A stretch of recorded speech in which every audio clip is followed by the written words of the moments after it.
When LegCo was debating the bill on replacing LegCo seats vacated by legislators' resignations last May, 3 opposition lawmakers introduced a total of 1,307 amendments to block the bill's passage and force the government to withdraw it.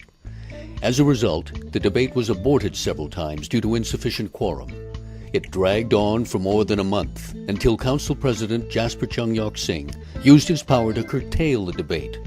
In an exclusive interview with China Daily, Tsang stresses he will stop filibustering at council meetings, as he did in May, if the same situation happens again. Last May, when I decided that I should call a stop to a debate, I did so under very specific circumstances and according to the basic law and the rules of procedures.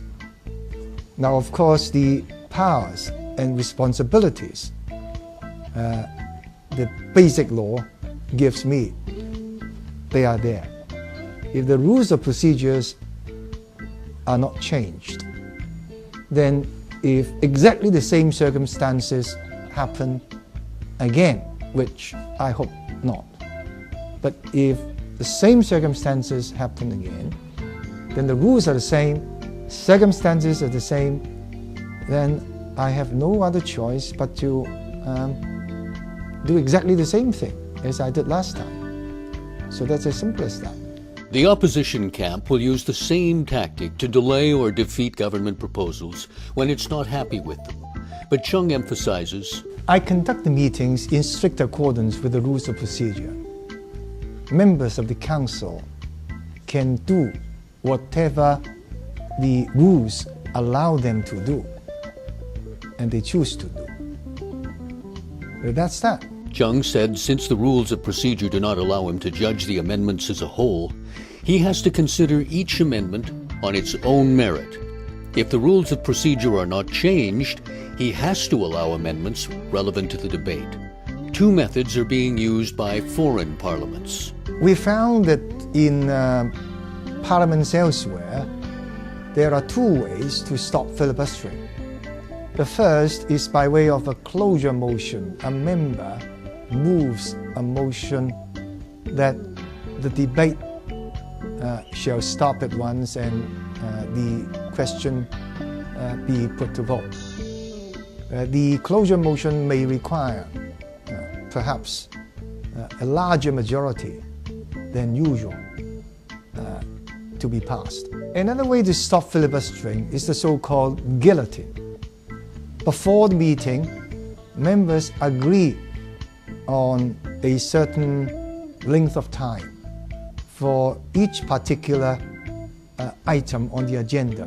Once the time limit is reached, then the question would be put to vote.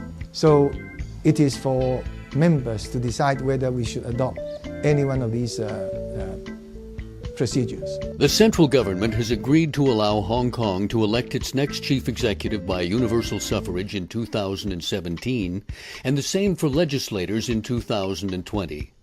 But Tsang is worried that internal disharmony and anti-mainland sentiment will not help achieve a consensus among Hong Kong society on the electoral methods that are acceptable to the central government, which is very important. It would not be easy for us to reach a consensus on how the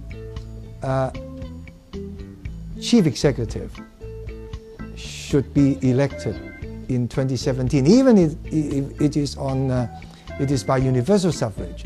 How the election system itself, the election method itself, should be decided, and also for the legislative elections in 2020. So we know that actually a lot of common sense, pragmatism is required to reach a consensus.